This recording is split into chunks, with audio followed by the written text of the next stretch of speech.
स्कंद पुराण सेतु महात्म्य तथा खंड उपसंहार। सूत जी कहते मुनीश्वर सेतु तीर्थ में किया गया जप होम और दान अक्षय कहा जाता है। धनुष कोटि स्नान में भक्ति पूर्वक रामेश्वर शिवलिंग का दर्शन करके मनुष्य 3 दिन यहाँ निवास करे और आदि यहाँ षडाक्षर ओम नमः शिवाय इस मंत्र का भक्ति पूर्वक 8000 बार जप करके मनुष्य भगवान शिव सायुज्य प्राप्त कर लेता है। इस सेतु की महिमा करने से ओद्य समुद्र है इत्यादि समुद्री सनातन काल से विद्वान है।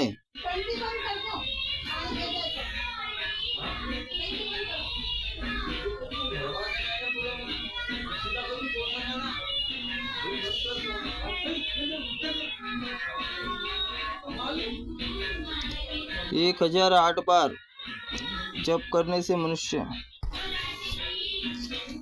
माता के समान आदरणीय और इसी प्रकार अधो यदार दूसरी श्रुति और विषय में विष्णु कर्माणि पश्यत यह श्रुति सेतु तीर्थ भव वर्णन करने वाली है।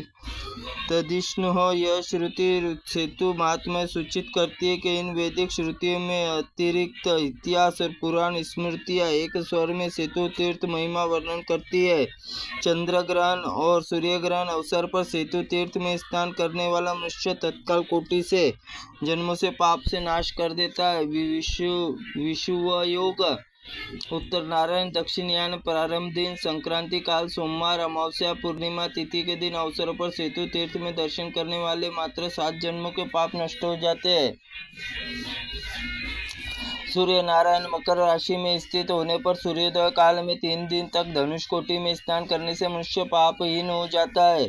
जो मनुष्य माघ और मास में 15 दिनों तक धनुष्य कोटि में स्नान करता है वो बैकुंठ धाम को पाता है। माघ मास में राम सेतु तीर्थ 20 दिनों का स्नान करने से मनुष्य भगवान शिव सामीप्य प्राप्त करता है, उन्हीं के साथ आनंदित होता है तथा 30 दिनों में वहां स्नान करने वाला मनुष्य भगवान शिव और सायुज्य प्राप्त कर लेता है। अतः माघ मास में जब सूर्य के किंचित मात्र में उदय हुआ है तो उस समय मनुष्य राम सेतु अवश्य स्नान करे। वहाँ ब्रह्मादि और पातकों का नाश और चंद्र ग्रहण सूर्य ग्रहण अर्धय योग में धनुष्य कोटि तीर्थ में स्नान करना अत्यंत आवश्यक है।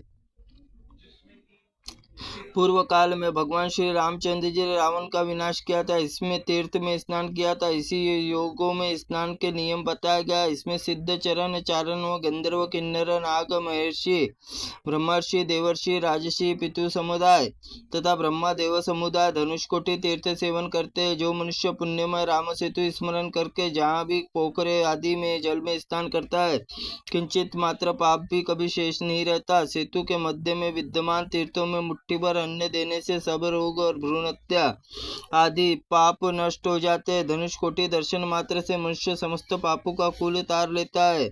रामचंद्र जी धनुष कोटि में रेखा स्नान करने से करोड़ों पातकों को तत्काल नाश हो जाता है। जहाँ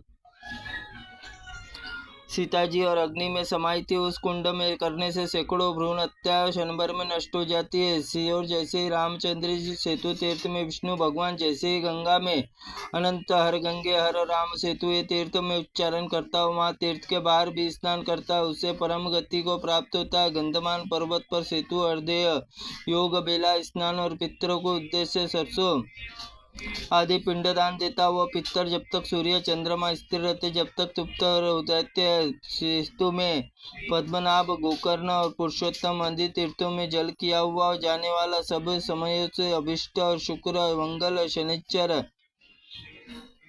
के दिन संतान की इच्छा रखने वाले मनुष्य सेतु तीर्थ सिवा और कहीं भी समुद्र स्नान न करे। इसमें पत्नी गर्भिणी हो तो उसमें सेतु के सिवा अन्य स्नान समुद्र में स्नान न करे। सेतु का स्नान सदैव उत्तम है। दिन तिथि नक्षत्र नियम सेतु के लिए तीर्थों के लिए सेतु नदी और समुद्र संगम में गंगा सागर संगम का गोकर्ण क्षेत्र में पुरुषोत्तम तीर्थ में सदैव समुद्र स्नान विधान है। इन तीर्थ अतिरिक्त बिना पर्व के समुद्र का जल स्पर्श नहीं करे।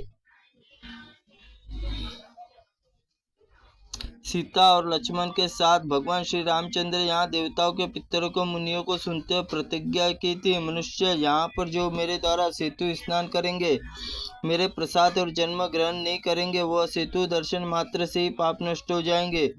राम सेतु रक्षा के लिए महाविष्णु और सेतु माधव नाम से प्रसिद्ध होकर निवास के जब माघ महीने में सूर्य नारायण श्रवण नक्षत्र हो तो रविवार का दिन हो तो सूर्य को अर्धोदय काल में, यदि नागकरण रहित अमावस्या हो तो व्यतिपात योग भी हो तो उस समय हृदय योग का पुण्यदायक होता है। इसमें तीर्थ किया गया स्नान साजिज मुक्ति पारण होता है।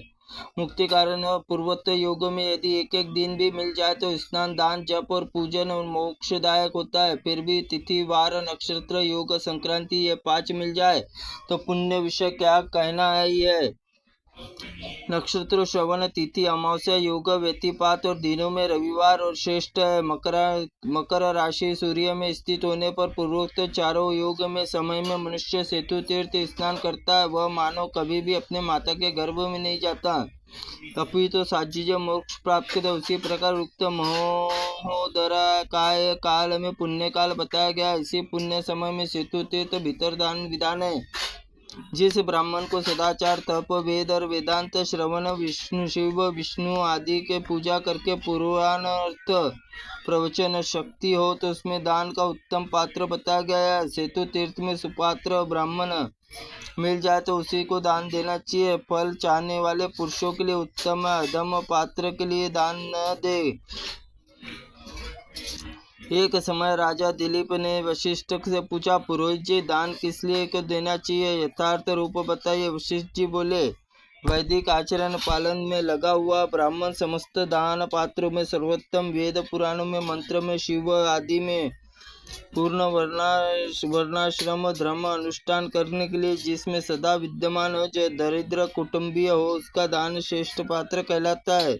उसी सत्य पात्र को दिया हुआ दान धर्म अर्थ काम मोक्ष साधक और पुण्य तीर्थ में विशेषतः सत्य पात्र को दिया हुआ हितकारिक होता है। दुष्ट पात्र में दान देने से नाना प्रकार के दोष प्राप्त होते हैं, अतः सब प्रकार के यत्न और करके सत्य पात्र देना चाहिए। सत्य पात्र तीर्थ में न हो तो उसमें सत्य पात्र को देने के संकल्प के तीर्थ को जोड़ देना चाहिए। वही सत्य पात्र जीवित न हो तो संकल्पित वस्तु को पुत्र को देनी चाहिए, परंतु तीर्थ अधम पात्र को कदापि नहीं देना चाहिए।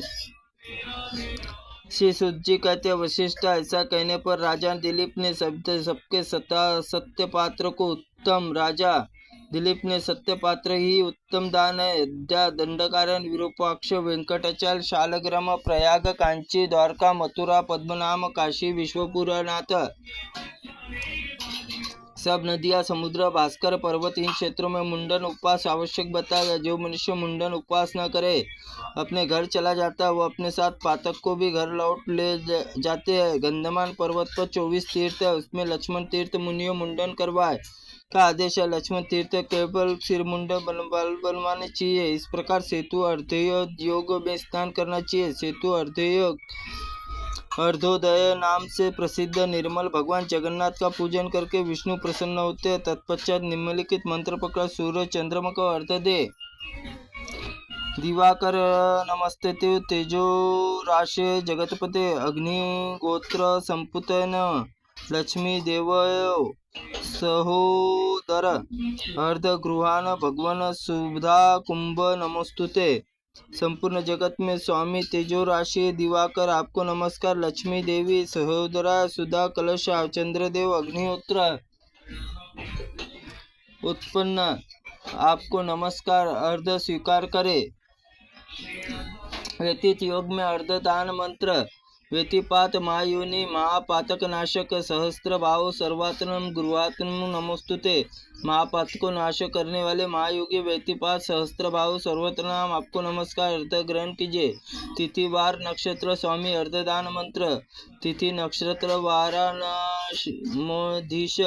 परमेश्वर मास रूप गृहानध्य काल रूप नमोस्तुते। तिथि नक्षत्र दिन अधीश्वर मास रूप काल स्वरूप परमेश्वर आपको नमस्कार अर्ध ग्रहण करे। त्रुटिपूर्ण वाक्य के लिए भगवंत आप हमें क्षमा करें। त्रुटिपूर्ण वाक्य। ओम श्री स्कंद पुराणाय नमः।